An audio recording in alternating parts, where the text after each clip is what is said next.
2018ಕ್ಕಿದ್ದಾಗ ಈ ವಿಚಾರ ಅವರು ಮುಖ್ಯಮಂತ್ರಿಗಳಿದ್ದು ನಾನು ಶಾಸಕನಿದ್ದೆ. 2 ಬಾರಿ ಅವರಿಗೆ ಈ ಪ್ರಶ್ನೆಯನ್ನು ನಾನು ಕೇಳಿದ್ದೀನಿ. ಅವರು ಕೂಡ ನಾನು ಮಾಡಿಸ್ತೀನಿ, ಸ್ಪಂದಿಸ್ತೀನಿ ಅಂತಕ್ಕಂಥ ಭರವಸೆ ಕೊಟ್ಟಿದ್ದರು. ಆ ಹಿನ್ನೆಲೆಯಲ್ಲಿ ಪುನಃ ಮನವರಿಕೆ ಮಾಡಿಕೊಡ್ತಕ್ಕಂಥ ಪ್ರಯತ್ನ ಮಾಡ್ತೀನಿ. ಇದು PPP ಮಾಡೆಲ್ನಲ್ಲಿ ಯಾವಾಗ ಆಗಿದೆ ಅನ್ನೋದು ನನಗೂ ಗೊತ್ತಿಲ್ಲ. ಇದು ನಮ್ಮ ಕ್ಯಾಬಿನೆಟ್ನಲ್ಲಿ ಆಗಿರ್ತಕ್ಕಂಥ ನಿರ್ಣಯ ಕೂಡ ಅಲ್ಲ. ಅದಕ್ಕೆ ಇದನ್ನು ಪುನಃ ಮುಖ್ಯಮಂತ್ರಿಗಳಿಗೆ ಮನವರಿಕೆ ಮಾಡಿಕೊಡ್ತಕ್ಕಂಥದ್ದು, DCM ಅವರಿಗೆ, ಶರಣ್ ಪ್ರಕಾಶ್ ಪಾಟೀಲ್ರಿಗೆ, ಈವನ್ ದಿನೇಶ್ ಗುಂಡೂರಾವ್ ಅವರಿಗೆ ಮನವರಿಕೆ ಮಾಡಿಕೊಟ್ಟು ಇಲ್ಲಿ ಸರ್ಕಾರಿ ಮೆಡಿಕಲ್ ಕಾಲೇಜ್ ಮಾಡ್ರಿ ಅಂತಕ್ಕಂಥದ್ದು ನನ್ನ ಒತ್ತಾಸೆ.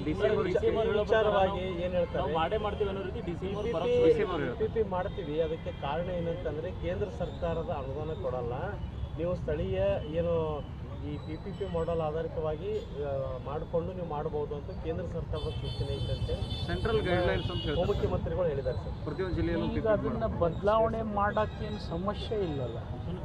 ಯಾಕೆ ಮಾಡಬೇಕು?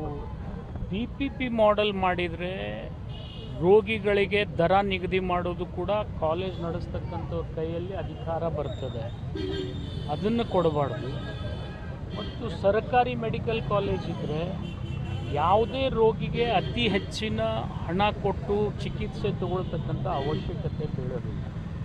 ಅಕಸ್ಮಾತ್ ನೀವು PPP ಮಾಡೆಲ್ ಮೆಡಿಕಲ್ ಕಾಲೇಜ್ ಮಾಡಿದರೆ ಅಲ್ಲಿ ದರ ಅವ್ರು ನಿಗದಿ ಮಾಡ್ತಾರೆ, ಸರ್ಕಾರ ನಿಗದಿ ಮಾಡೋದಿಲ್ಲ. ಮತ್ತು ಅಲ್ಲಿ ಬಡ ಮಕ್ಕಳಿಗೆ ಶರಣ್ ಪ್ರಕಾಶ್ ಪಾಟೀಲ್ರು ಮೊನ್ನೆ ಕ್ಯಾಬಿನೆಟ್ನಲ್ಲೇ ಒಂದು ವಿಷಯ ಪ್ರಸ್ತಾಪ ಮಾಡಿದರು. ಇಲ್ಲಿವರೆಗೆ ಸರ್ಕಾರಿ ಮೆಡಿಕಲ್ ಕಾಲೇಜ್ನಲ್ಲಿ ಹೇಗೀಗ ಪ್ರೈವೇಟ್ ಮೆಡಿಕಲ್ ಕಾಲೇಜ್ನಲ್ಲಿ NRI ಕೋಟಾ ಇದೆ, ಆ ಕೋಟಾ ಸರ್ಕಾರಿ ಮೆಡಿಕಲ್ ಕಾಲೇಜ್ನಲ್ಲಿಲ್ಲ. ಹಿಂದೆ DK ಶಿವಕುಮಾರ್ ಅವ್ರು ಹೆಲ್ತ್ ಮಿನಿಸ್ಟರ್ ಇದ್ದಾಗ ಅವರೇ ಪ್ರಸ್ತಾಪ ಮಾಡಿದರು. ಅದನ್ನೇ ಶರಣ್ ಪ್ರಕಾಶ್ ಕೂಡ ಪುನರುಚ್ಚಾರ ಮಾಡಿ 15% ಸೀಟನ್ನು ಸರ್ಕಾರಿ ಮೆಡಿಕಲ್ ಕಾಲೇಜ್ನಲ್ಲಿ ಕೂಡ ಕಾಲೇಜ್ ನಡೆಸಲಿಕ್ಕೆ ಹಿನ್ನೆಲೆಯಲ್ಲಿ 85% ಮೆರಿಟಿಗೆ ಕೊಟ್ಟು 15%ನಲ್ಲಿ ಕಾಲೇಜ್ ನಡೆಸ್ತಕ್ಕಂಥ ವ್ಯವಸ್ಥೆ ಕೂಡ ನಾನು ಮಾಡ್ತೀನಿ ಅಂಥೇಳಿ ಅವರೇ ಪ್ರಸ್ತಾಪ ಮಾಡಿದ್ರು.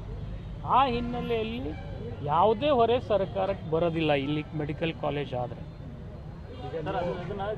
ಮೆಡಿಕಲ್ ಕಾಲೇಜಿನಲ್ಲಿ 15% NRI ಕೋಟಾ ನಾನು ಇಂಟ್ರೊಡ್ಯೂಸ್ ಮಾಡ್ತೀನಿ ಅಂತೇಳಿ ಶರಣ್ ಪ್ರಕಾಶ್ ಪಾಟೀಲ್ರೇ ಹೇಳಿದ್ದಾರೆ. ವಿಶೇಷವಾಗಿ ಸ್ಪೆಷಲ್ ಅಟೆನ್ಷನ್ ಡ್ರಾ ಮಾಡಿದ್ದಾರೆ ಕ್ಯಾಬಿನೆಟ್ನಿಂದು. ಈಗಿಲ್ಲ, ಈಗ ಮೇಲೆ ಬರ್ಬೋದು. ನಾನು ಅಸೆಂಬ್ಲಿನಲ್ಲಿ ಪ್ರಸ್ತಾಪ ಮಾಡಿದ್ಮೇಲೆ ಕ್ಯಾಬಿನೆಟ್ನಲ್ಲಿ ಏನು ದೊಡ್ಡ ಆಗಲ್ಲ. ಅಸೆಂಬ್ಲಿನಲ್ಲಿ ಈ ಜಿಲ್ಲೆಯಿಂದ ಮೆಡಿಕಲ್ ಕಾಲೇಜ್ ಆಗಬೇಕಂತೇಳಿ ಯಾವುದರೇ ಒಬ್ಬ MLA ಕೇಳಿದರೆ ಅದು ನಾನು ಒಬ್ಬನೇ, ಬೇರೆ ಯಾರೂ ಇಲ್ಲ. ನಿಂಬಲ್ಲಿ TV-ನಲ್ಲಿ ಕ್ಲಿಪ್ಪಿಂಗ್ಸ್ ಅದಾವೆ, ಆಡಿಯೋ ಇದ್ದಾವೆ, ವಿಡಿಯೋ ಇದ್ದಾವೆ. ನಾನು ಇವತ್ತಲ್ಲ 2013ರಿಂದ 18 ತನಕ ಸತತವಾಗಿ ಕೇಳಿದ್ದೆ. ಅದು ಆಗಲಿಲ್ಲ ಅಂತ ತಿಳ್ಕೊಂಡೆ ಸುದಯದಿಂದ 2018ಕ್ಕೆ ನಾನೇನು ಹೆಲ್ತ್ ಮಿನಿಸ್ಟರ್ ಆದೆ, ಫಸ್ಟ್ ಬಿಜಾಪುರಕ್ಕೆ MCH ಮಾಡಿಕೊಟ್ಟೆ, ಟ್ರೋಮಾ ಸೆಂಟರ್ ಮಾಡಿದೆ, ಸೂಪರ್ ಸ್ಪೆಷಾಲಿಟಿ ಮಾಡಿದೆ, ಆಯುಷ್ ಹಾಸ್ಪಿಟಲ್ ಮಾಡಿದೆ, 150 ಎಕರೆ ಫುಲ್ ಫೆನ್ಸಿಂಗ್ ಹಾಕಿ ಅಲ್ಲೆಲ್ಲ ರಸ್ತೆಗಳನ್ನು ಅಭಿವೃದ್ಧಿ ಮಾಡಿಕೊಟ್ಟೆ. ಮಾಡಿ ಇಲ್ಲಿ ನೀರಿನ ವ್ಯವಸ್ಥೆನೂ ಕಡಿಮೆ ಆಗಬಾರ್ದಂತೇಳಿ ತಾಸ್ಬೋಡಿ ನೀರನ್ನು ಕೂಡ ಒಯ್ದು ಆ ಕ್ಯಾಂಪಸ್ಸಿಗೆ ಬಿಟ್ಟಿದ್ದೀನಿ. ಅಲ್ಲಿ ಹೆಚ್ಚಾದರೆ ಅದನ್ನು ಒಯ್ದು ಸೈನಿಕ್ ಸ್ಕೂಲ್ ಕೊಡ್ರಿ ಅಂತ ಕೂಡ ಒಂದು ಪ್ರಸ್ತಾವನೆ ನಾನೇ ವಾಟರ್ ಬೋರ್ಡ್ನಿಂದ ದುಡ್ಡು ಕೊಡಿಸಿ ಮಾಡಿಸ್ಕೊಟ್ಟಿದ್ದೀನಿ. ಅದು ಉಪಯೋಗ ಆಗೋದು ಬಿಡೋದಿನ್ನಿಲ್ಲ, ನಾಳೆ ಮಾಡ್ಕೋಬೇಕು ಅಷ್ಟೇ, ಇನ್ನೇನಿಲ್ಲ. ಅವ್ರು ನಾನಂತರೂ ಚಾಲು ಮಾಡೇ ಕೊಟ್ಟು ಬಂದಿದ್ದೀನಿ. ನನಗೇನು ಇಲ್ಲ ಅಂತ ನಾನೇ ಹೇಳ್ತಾ ಇದ್ದೀನಿ. ಯಾಕೋ ಇದು ಯಾವಾಗ ಇಟ್ಕೊಂಡ ಮೇಲೂ ಇಲ್ಲ ರೀ, ನನಗೆ ಗೊತ್ತಿಲ್ಲ. ಸರ್ಕಾರ ನಮ್ಮ ಕ್ಯಾಬಿನೆಟ್ನಲ್ಲಿ ತೆಗೆದುಕೊಂಡಂಥ ನಿರ್ಣಯ ಇದು ಅಲ್ಲ. ಚರ್ಚೆ ಆಯಿತು, ಇದನ್ನ ಬಸವನಗೌಡರು ಕೂಡ ಚರ್ಚೆ ಮಾಡ್ತಾರೆ. ಇಲ್ಲ ನೋಡ್ರಿ, ನನಗೆ ಯಾರು ಚರ್ಚೆ ಮಾಡ್ತಾರೋ ಸೆಷನ್ನಲ್ಲಿ ಆಗಿಲ್ಲ ನನಗೆ ಗೊತ್ತಿಲ್ಲ. ಆದರೆ ಯಾವ ಸರ್ಕಾರದಲ್ಲಿ ಈ ನಿರ್ಣಯ ಆಗಿದೆ ಅದು ತಪ್ಪು. ಯಾಕಂದರೆ ಇಡೀ ರಾಜ್ಯದಲ್ಲಿ ಇಷ್ಟೆಲ್ಲ ಜಿಲ್ಲೆಗಳಲ್ಲಿ ಮೆಡಿಕಲ್ ಕಾಲೇಜ್ ನಾವು ಮಾಡಿದ್ದೀವಿ. 31ರಲ್ಲಿ ಆಲ್ಮೋಸ್ಟ್ 20-22 ಜಿಲ್ಲೆಯಲ್ಲಿ ನಾವು ಮಾಡಿದ್ದೀವಿ. ಇನ್ನು ಉಳಿತಕ್ಕಂಥವು ಎಷ್ಟಿದ್ದಾವೆ? ನನಗದು ತಪ್ಪದು, ಮಾಡಬಾರ್ದಂತ ಅವರಲ್ಲಿ ಕೂಡ ನಾನು ವಿನಂತಿ ಮಾಡ್ಕೊಳ್ತೀನಿ. ಮಾನ್ಯ ಉಪಮುಖ್ಯಮಂತ್ರಿಗಳು ಮತ್ತು ಮುಖ್ಯಮಂತ್ರಿಗಳಲ್ಲಿ ವಿನಂತಿ ಮಾಡ್ತೀನಿ. ಸರಿಗೆ ಪಂಚಮಸಾಲಿ ಸ್ವಾಮೀಜಿ ಅವರು